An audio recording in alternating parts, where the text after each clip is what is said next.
तो बहुत बहुत स्वागत है आप सबका एक बार फिर से। जबरदस्त तरीके से सीडीएस को लेकर के बच्चों का लगातार प्रश्न मेरे से चल रहा है क्या कि सर सीडीएस का जो ओवरऑल स्कोर है रिटन एग्जामिनेशन में, या ओवरऑल हमारा जो एसएसबी का स्कोर है, या फाइनल स्कोर कितना जाता है, आखिर कितने स्कोर पे सर कैंडिडेट जो है वो टॉप करते हैं, या लोअर कितने मार्क्स तक हमारे सिलेक्शन के चांसेस होते हैं एसएसबी के अंदर। आज कई सारी बातों पे मैं आपको नजर डालूंगा। बिल्कुल 2020 सेकंड सीडीएस का जो पूरा का पूरा प्रक्रिया रही वो ऑलमोस्ट अब कंप्लीट हो चुकी है। दैट मीन हमारा आईएमए से लेके ओटीए तक के कैंडिडेट, एफए से लेके आईएनए तक के कैंडिडेट फाइनली अपनी अपनी एकेडमीज को ज्वाइन कर चुके हैं और अब कहीं ना कहीं हमारे सामने फाइनल रिपोर्ट्स आ चुकी है कि आखिर टॉपर्स के क्या स्कोर रहे, रिटन में आईएमए में क्या स्कोर रहा, आईएनए में क्या रहा, एफए में क्या रहा, ओटीए में क्या रहा है, डिटेल तरीके से समझेंगे। और ऑब्वियसली ये बहुत मदद करेगा कभी हाल फिलहाल में जो आपने 14 नवंबर का एग्जाम दिया है, आप खुद के मार्क्स एंड स्कोर को भी अंडरस्टैंड कर पाएंगे और उस हिसाब से अपनी प्रिपरेशन को एक नए सिरे से बेहतर फोकस के साथ फिर से लग पाएंगे और आने वाले 10 अप्रैल के एग्जाम को बेहतर कर पाएंगे। बट इस वीडियो को शुरू करने से पहले मैं एक अच्छी बात कहना चाहता हूं कि जिस लेवल का पॉजिटिविटी, जिस लेवल का एनर्जी हमें 10+2 लेवल पे देखने को मिलता है इस देश में, दैट मीन एनडीए एस्पिरेंट जिस ऊर्जा, जिस जोश के साथ इस देश में एक्टिव होते हैं, वी रियली फील प्राउड यार कि ट्राई सर्विसेज के लिए इस लेवल का जज्बा, इस लेवल का पैशन। बट वही मेरे को सरप्राइज करता है जब मैं ग्रेजुएशन लेवल पे जाता हूं और मैं सीडीएस एंट्री को देखता हूं। Combined defence services, again tri services की अपॉर्चुनिटी, एक जबरदस्त मौका। आई थिंक अगर आर्मी की सीट्स के विषय में हम बात करें तो सबसे ज्यादा नंबर ऑफ सीट्स आपके आर्मी की सीडीएस के द्वारा है। दैट मीन एनडीए में भी उतनी आर्मी के लिए सीट्स नहीं है। इतनी ज्यादा मैक्सिमम अपॉर्चुनिटी होने के बावजूद कहीं ना कहीं जो लेवल ऑफ पार्टिसिपेशन है, जो लेवल ऑफ फोकस है, कहीं ना कहीं वो कम दिखाई देता है और जो जज्बा, जो पैशन निकल के आना चाहिए पूरे देश की युवा में, वो चीज कहीं ना कहीं मुझे कम नजर आती है। आज इस वीडियो के माध्यम से मैं आपको हर चीज में क्लैरिटी लाऊंगा और ये अंडरस्टैंड कराने की कोशिश करूंगा कि जितना 10+2 लेवल में फौज के लिए करियर है, अपॉर्चुनिटीज हैं, उतना ही आपके ग्रेजुएशन स्तर पे भी है। आज के डेट में आप सीडीएस एग्जाम, आप एफकैट एग्जाम, आप आईनेट एग्जाम, आप सीएपीएफ एग्जाम जैसे कई एग्जाम्स को पैरेलली अप्रोच कर सकते हैं और ग्रेजुएशन लेवल पे भी अपनी सफलता को सुनिश्चित कर सकते हैं। बस जरूरत है कि आप उस जज्बे के साथ खुद को तैयार कर रहे हैं कि नहीं कर रहे हैं। मैं बड़े गर्व से कहना चाहता हूं कि मेजर कलसी क्लासेस देश का एक इकलौता ऑर्गेनाइजेशन है जो सीडीएस स्पेशल बैचेस आपको प्रोवाइड करता है, एफकैट स्पेशल बैचेस देता है आपको, सीएपीएफ स्पेशल बैचेस देता है केवल एक उद्देश्य से, जहां आपको उस लेवल की स्टडी मिले जो वाकई में इस एग्जाम की सफलता के लिए जरूरी है। ग्रेजुएट लेवल का एग्जाम है और ऑब्वियसली यूपीएससी कंडक्ट करती है तो अपने आप में एक स्टैंडर्ड है और उस स्टैंडर्ड का एजुकेशन का मिलना आपके लिए जरूरी है। 6 महीने की जबरदस्त मेहनत करते हैं हम आपके साथ। 10 to 4 क्लासेस होती हैं 10 बजे से लेकर 4 बजे तक। One of the best team India के हम आपके लिए फोकस करके उतारते हैं जो आपको बिल्कुल परफेक्ट गाइडेंस देती है हर पार्ट को लेकर, क्योंकि जीएस का रोल बड़ा है जहां आपकी हिस्ट्री है, पॉलिटी है, ज्योग्राफी है, इकोनॉमिक्स है, जनरल साइंस है, पहले आपके इंग्लिश है और आपके अर्थमेटिक पार्ट है। हर सेगमेंट के अलग अलग पीरियड और अलग अलग फोकस के साथ one of the best team India की आपके साथ काम करती है, one of the best material के साथ जो एमकेसी पब्लिकेशन का है। साथ ही साथ आपको बेहतरीन एसएसबी गाइडेंस भी एड ऑन, बिकॉज आपको पता है कि आपकी सफलता केवल रिटन एग्जाम तक नहीं है, फाइनल एसएसबी तक है, क्योंकि ये टेस्ट केवल रिटन का नहीं है बल्कि आपके व्यक्तित्व का भी है। तो हर प्रोस्पेक्ट से काम करके इंडिया के one of the most favourite team, जिसे पूरा का पूरा ग्रुप कैप्टन पांडे सर हैं, कर्नल जुनेजा सर हैं, विंग कमांडर के ठाकुर सर हैं, कैप्टन एसके सर हैं, पूरी एक्सपर्ट टीम हमारे ऑफिसर्स की आपके साथ काम करेगी और आपको अप टू द मार्क बनाएगी कि आप रिटन के साथ साथ एसएसबी में भी अपनी सफलता को सुनिश्चित कर सकें। आइए थोड़ा आउटलुक इस समय इस बात पर डालना और जानना भी जरूरी है, क्योंकि अभी जो आपने 14 नवंबर एग्जाम दिया है उसके लिए आप रिजल्ट का बेसब्री से इंतजार कर रहे हैं और साथ ही साथ वह ये फीडबैक एक एनालिसिस भी है जिससे आप 10 अप्रैल और आने वाले 4 सितंबर के एग्जाम पे खुद के फोकस को बढ़ा पाएं और फाइनली सीडीएस जैसे एग्जाम में अपनी सफलता को सुनिश्चित कर पाएं। कारवां कुछ इस तरह शुरू होता है। जब हम सीडीएस 2 2020 की बात करते हैं तो एप्लीकेशन आपको पता होगा कि 5 अगस्त 2020 को स्टार्ट हुआ इसका। अभी तो ज्वाइंट पैटर्न हो गया, दैट मीन एनडीए और सीडीएस के एग्जाम अब एक ही डेट पे कंडक्ट किया जाएगा। जैसे 2022 के कैलेंडर की बात करें तो 10 अप्रैल को आपको सीडीएस और एनडीए दोनों का एग्जाम है और 4 सितंबर को नेक्स्ट, दैट मीन सीडीएस 2 का है, जो कि अर्लियर जो है नवंबर माह में हुआ करता था और इस बार भी देखा आपने एनडीए सीडीएस का ज्वाइंट एग्जाम 14 नवंबर को ही हुआ। बट आगे से ये एग्जाम जो होंगे अप्रैल एंड सितंबर में आपका एग्जैक्टली 6 मंथ में शेड्यूल होंगे। उसी कड़ी में जब 5 अगस्त को इसका फॉर्म आया तो बच्चों ने 25 अगस्त तक फॉर्म भर दिया और 15 अक्टूबर को इसके एडमिट कार्ड आ गए, क्योंकि आपको पता है कि 20 से 25 दिन पहले आपके एडमिट कार्ड आ जाते हैं। और 8/11/2020 मतलब 8/11/2020 को आप लोगों ने एग्जाम दिया। प्रक्रिया एग्जाम के बाद obviously with in a month आपके रिजल्ट्स आ गए और रिजल्ट्स के बाद प्रक्रिया शुरू हुई आपके एसएसबी की, जहां सबसे पहले आप आईएमए, आईएनए और एफए के एसएसबी के लिए गए। That mean Indian military academy, air force academy और इंडियन नेवल अकेडमी के एसएसबी के लिए आप गए। उसके बाद क्रमशः आप OTA के SSB के लिए गए और इसी तरह कारवां बनता गया और फाइनली जुलाई और अगस्त महीने में आपके IMA INA और FA की ज्वाइनिंग प्रोसेस डन कर दी गई। उसके बाद क्रमशः आपके OTA के भी रिजल्ट्स आने के बाद OTA की भी ज्वाइनिंग के प्रोसेस को डन कर दिया गया। आइए डिटेल में समझते हैं। IMA INA OTA और FA को समझना बहुत ज़रूरी है। मैं फाइनल आपको ज्वाइनिंग समझा देता हूँ। इंडियन मिलिट्री अकेडमी में कुल 71 कैंडिडेट्स रेकमेंड हुए, 71 कैंडिडेट्स। इंडियन नेवल अकेडमी में 49 कैंडिडेट्स रेकमेंड हुए। वहीं एयरफोर्स अकेडमी में केवल 9 हुए, जबकि नंबर ऑफ वैकेंसीज ज़्यादा थी, 32 वैकेंसीज थी, लेकिन रेकमेंड केवल 9 हुए। वहीं OTA मेन की बात करें तो 141 हमारा रिकमेंडेशन हुआ। वहीं OTA वीमेन की हम बात कर लेते हैं तो 51 कैंडिडेट्स को रेकमेंड किया गया। ये पूरा आंकड़ा था जो उस समय रेकमेंड किया गया। बात करें टॉपर की तो इंडियन मिलिट्री अकेडमी में ऑल इंडिया रैंक जो रहा वो संदीप का रहा, जिनका टोटल मार्क्स 317 था, जिसमें रिटन में उन्होंने 175 मार्क्स स्कोर किया और SSB में 142। जैसे आपको जानकारी ही है कि 300 मार्क्स का आपका रिटन एग्जामिनेशन है जब आप IMA INA और FA की प्रायोरिटी में लेते हैं, और SSB के भी आपके 300 मार्क्स हैं। उसी कैटेगरी में 175 उन्होंने रिटन में स्कोर किया और SSB में उन्होंने 142 मार्क्स जाकर के स्कोर किया। वहीं SSB में जब बात करें सबसे ज़्यादा स्कोर की जो है IMA के अंदर तो वो अजय कुमार का रहा, जो कि उन्होंने 154 मार्क्स स्कोर किया, जो कि अपने आप में क्रेडिबल स्कोर माना जाता है, क्योंकि SSB के स्कोर में 50% तक रीच करना है अपने आप में एक माइलस्टोन तरीके है, जो माइलस्टोन अचीवमेंट है, जो मुझे लगता है अजय कुमार ने यहाँ पर करके दिखाया। नाउ इस आंकड़े से आप समझने की कोशिश करें कि मेरिट का क्राइटेरिया क्या है। दैट मीन अभी बच्चे मेरे से लगातार पूछ रहे थे कि सर कट ऑफ क्या जा सकता है, उस पर भी हम आएंगे डेडिकेटली, बट आपको मैंने मोटा मोटा टॉपर का स्कोर बता दिया 175 एंड 142, जो कि टोटल बनता है 317 का।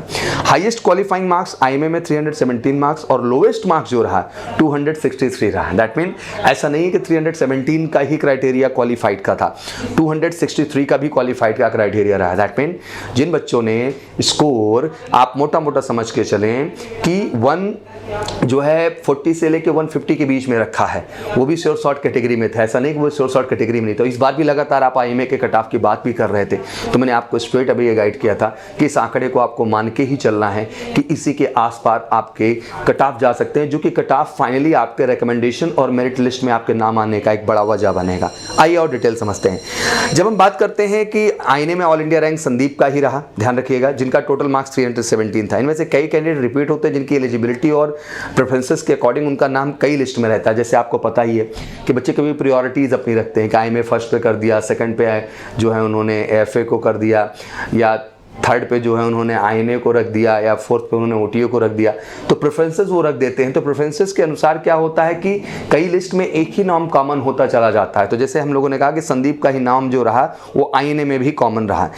अब जानेंगे हाईएस्ट क्वालिफाइंग मार्क्स INA में 317 मार्क्स और लोएस्ट जो रहा वो 257 रहा, जहाँ की 263 हमने देखा था IMA के अंदर, तो वही INA में हमें 257 देखने को मिला। FA की जब हम बात करते हैं तो ऑल इंडिया रैंक जो रहा अपूर्व पांडे का रहा, जिनका टोटल मार्क्स रहा 312, रिटन में 185 रहा और SSB में 127 मार्क्स रहे।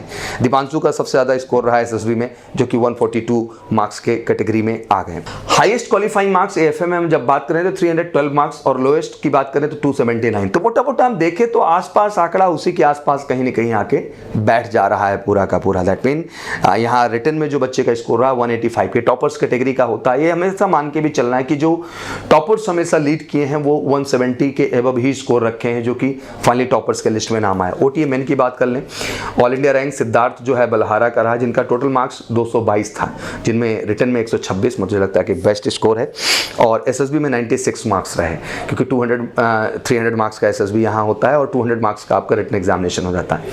एक अच्छा स्कोर कहा जाएगा। इस बार भी बच्चे कट ऑफ पूछ रहे थे, तो बहुत आप ना घबराएं, 90 से लेकर के 100 के बीच ही कट ऑफ का क्राइटेरिया OTA का जाना है। वहीं गौरव सकलानी का सबसे ज़्यादा स्कोर SSB में रहा, 102 मार्क्स उसने स्कोर किया। हाईएस्ट क्वालिफाइंग जो गया मेन का 222, मतलब 222 आपका गया, जैसा कि मैंने बताया ही आपका सिद्धार्थ बलहारा के विषय में, और लोएस्ट मार्क्स जो गए 179 गए। तो ये बहुत घबराने की बात नहीं है कि 179 भी लोएस्ट कैटेगरी, दैट मीन जो बच्चे वहाँ पे रिकमेंडेशन कैटेगरी में गए, टॉपर की लिस्ट में नहीं, बट वो भी रिकमेंड वहाँ पे हुए 179 लोएस्ट मार्क्स के साथ। OTA जब हम विमेन की बात करते हैं, ऑल इंडिया रैंक 1 जो है तेजस्विनी खजूरिया का रहा, जिनका टोटल मार्क्स 218 था, रिटन में 118 और एसएसबी में 100 मार्क्स रहे। तेजस्वी खजूरिया और हर्षिता ठाकुर दोनों का एसएसबी में सबसे ज़्यादा स्कोर रहा जो कि 100 मार्क्स का रहा। दैट मीन अगर हम हाईएस्ट को देखने की क्वालिफाइंग ओटी में बात करें तो 218 मार्क्स रहे और लोएस्ट अगर हम विमेन कैटेगरी में बात करें तो 178 रहा। तो मुझे लगता है कि अपने आप में एक जो है क्लियर कट कॉन्सेप्ट आपको समझ में आ रहा होगा अच्छे ढंग से कि एसएसबी और आपका रिटन स्कोर कहीं ना कहीं लोएस्ट वाले में दोनों आसपास मैच करते हुए हमें नजर आते हैं। बट द बेस्ट परफॉर्मर के तौर पे मैं यही कहना चाहता हूं कि एक बेस्ट परफॉर्मर के तौर पे निकल के आना है तो चाहे वो आईएमए हो आपका, चाहे आपका वो आईएनए हो, चाहे आपका एएफए हो, उस किसी भी कैटेगरी में आपका स्कोर ऑब्वियसली अगर 150 एबव जाता है तो आप परफॉर्मर हैं, कोई क्वेश्चन मार्क नहीं, आप श्योर शॉट जो है रिकमेंडेशन के लिस्ट में आ रहे हैं। बट साथ ही साथ कहना चाहता हूं कि इस बार के कट ऑफ को लेके बात करें तो काफी वेरिएशन देखने को मिले, क्योंकि लोएस्ट आपने जाके देख ही लिया कि 263 रहा, 257 रहा, तो ये कोई बहुत घबराने की बात नहीं है। आप 120 के ऊपर भी जब रिटन में स्कोर करते हैं तो आपके चांसेस और अपॉर्चुनिटीज बन जाती है, क्योंकि आपके पास पहले एसएसबी में भी स्कोर करने के चांसेस होते हैं। क्योंकि अगर हम एक मोटा मोटा 120 का भी क्राइटेरिया मान के चले तो 257 हमने लोएस्ट कैटेगरी देखा एएफए के लिए, तो 120 में हम कितना प्लस करें एसएसबी की तरफ से कि 257 हम पहुंच पाए। तो अगर हम मोटा मोटा मान लें तो 137 अगर हम प्लस कर देते हैं एसएसबी का 120 रिटन एग्जामिनेशन में, तो आप जो है फाइनली स्क्रीनिंग हो जाते हैं, सिलेक्ट हो जाते हैं जो है एसएसबी पॉइंट ऑफ व्यू से, और फाइनली मेरिट लिस्ट में आपके नाम आने के चांसेस बढ़ जाते हैं। दैट मीन एसएसबी का स्कोर और इतना लाना कोई बहुत बड़ी बात नहीं हो जाती है एसएसबी में। जैसे कि इस बार जो हम लोगों ने देखा हाईएस्ट स्कोर देखने को हमें जो मिला वो 142 मार्क्स रहा दीपांशु का, जो मैंने आपको डिफाइन किया। तो ऐसा मत मान के चलें कि सर उतने मार्क्स आएंगे तभी, तो एक लोएस्ट कैटेगरी में मैंने आपके सामने डिफाइन कर दी है कि एफए के लिए ये है। अगर हम 263 मार्क्स का कैटेगरी लेके जाएं तो 263 का अगर हम आईएमए का उठा के रेशियो उठा के समझने की कोशिश करें तो बहुत क्लियर कट हमें समझ में आ रहा है कि सर इसमें अगर हम इधर कहीं ना कहीं टेक्निकली हमने 145 या 140 के आसपास भी स्कोर रखा है तो वी हैव अपॉर्चुनिटी, हमारे पास पूरी की पूरी अपॉर्चुनिटी है कि हम फाइनली रिकमेंडेशन में जाएंगे। इवन मैं आपका मोटा मोटा कैलकुलेट कर दूं कि 263 लोवेस्ट गया है तो 130 या 125 के आसपास भी आपका स्कोर है, तो यू हैव अपॉर्चुनिटी कि आप फाइनली रेकमेंड हो सकते हैं। My motive is that to telling the all things about it. आज ये चीज़ें मैंने आपको इतनी डिटेल में और स्पष्ट रूप से इसलिए बताई कि you should understand the reality about the whole CDS examination. ये कोई बहुत हुआ एग्जामिनेशन नहीं है, बस जरूरत है एक सिस्टमैटिक और रिथमेटिक अप्रोच का, जहाँ दोनों प्रोस्पेक्ट पे आपको बेहतर करना है। आपको अपने रिटन एग्जाम में भी बेहतर करना है और पैरेलली अपने एसएसबी में भी आपको अच्छा करना है, और दोनों को अगर एक स्ट्रैटेजी के साथ आप कर रहे हैं तो मुझे लगता है कि ग्रेजुएशन लेवल पे सबसे खूबसूरत अपॉर्चुनिटी के रूप में एक अपॉर्चुनिटी है, वो सीडीएस की अपॉर्चुनिटी है। और मैं कहना चाहता हूँ अच्छे खासे कॉल अप, अगर हम देखें लास्ट टाइम के रिकॉर्ड उठा के देखें तो आईएमए में जो है अराउंड जो है 2702 कैंडिडेट्स को बुलाया गया। वहीं आईएनए की बात करें तो 1246 कैंडिडेट को बुलाया गया है, फोर्स में जो है 607 को बुलाया गया, और वहीं अगर हम ओटीए की बात कर लें तो उसमें तो अराउंड 5000 के आसपास कैंडिडेट को अलाइन किया गया। तो मेरा कहने का मतलब यह है कि अपॉर्चुनिटीज अपने आप में काफ़ी हैं और आप सबको मौका मिल सकता है, बस ज़रूरत है कि आप उस फोकस्ड अप्रोच के साथ प्रिपरेशन कर रहे हैं कि नहीं कर रहे हैं। मैं यही कहना चाहता हूं कि ये रिजल्ट बिल्कुल 24 दिसंबर से पहले पहले we have a complete expectation कि आपके रिजल्ट्स आ जाएंगे, उसके बाद फॉर्म भी आपके घोषित हो जाएंगे। बिल्कुल फॉर्म आप अप्लाई करेंगे, फिर अब से अप्रैल आप एग्जाम में बैठने वाले हैं। बट मैं यही जानना चाहता हूँ, यही पूछना चाहता हूँ, क्या वाकई में आप तैयार हैं पूरी तरह से सीडीएस एग्जाम निकालने के लिए? क्या वाकई में उस लेवल की आपकी प्रिपरेशन है जिसके दम पे आप सीडीएस एग्जाम क्वालिफाई कर जाएं? ये बहुत अहम हो जाता है आज के टाइम में देश में कि I know there is a lot of platform जिनसे आप स्टडी करते हैं, जिनसे आप गाइड करते हैं अपने आप को, बट मैं समझाना चाहता हूं कि एक ऑर्गेनाइज स्टडी 10 to 4 का जो क्लास प्रोसीजर होता है और जिस लेवल का कॉन्सेप्ट और क्वेश्चंस पे हम आप पे काम कर देते हैं, एग्जैक्टली वो लेवल की जरूरत है सीडीएस जैसे एग्जाम को क्वालिफाई करने के लिए। तो फिर वेट किस बात का है, फटाफट उठिए तेजी के साथ और एमकेसी परिवार का हिस्सा बनिए।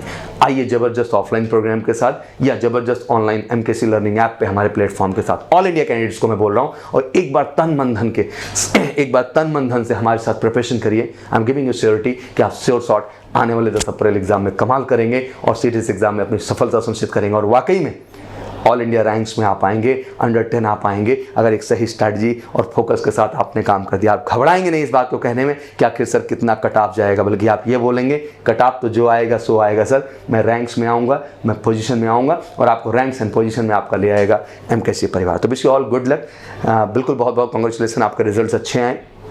फटाफट आप फॉर्म अप्लाई करें। बट इसके साथ साथ फिर से एक बार प्रश्न दिल से मेरा यही है कि वाकई में अगर सीडीएस आपका पैशन है तो क्या आप तैयार हैं? अगर नहीं तो बिल्कुल घबराना नहीं है, क्योंकि एमकेएससी परिवार तैयार है पूरी तरह से आपको तैयार करने के लिए आपकी अगली जंग, जो कि 10 अप्रैल में सीडीएस के एग्जाम के रूप में होने वाली। तो wish you all good luck. जय हिंद, जय भारत।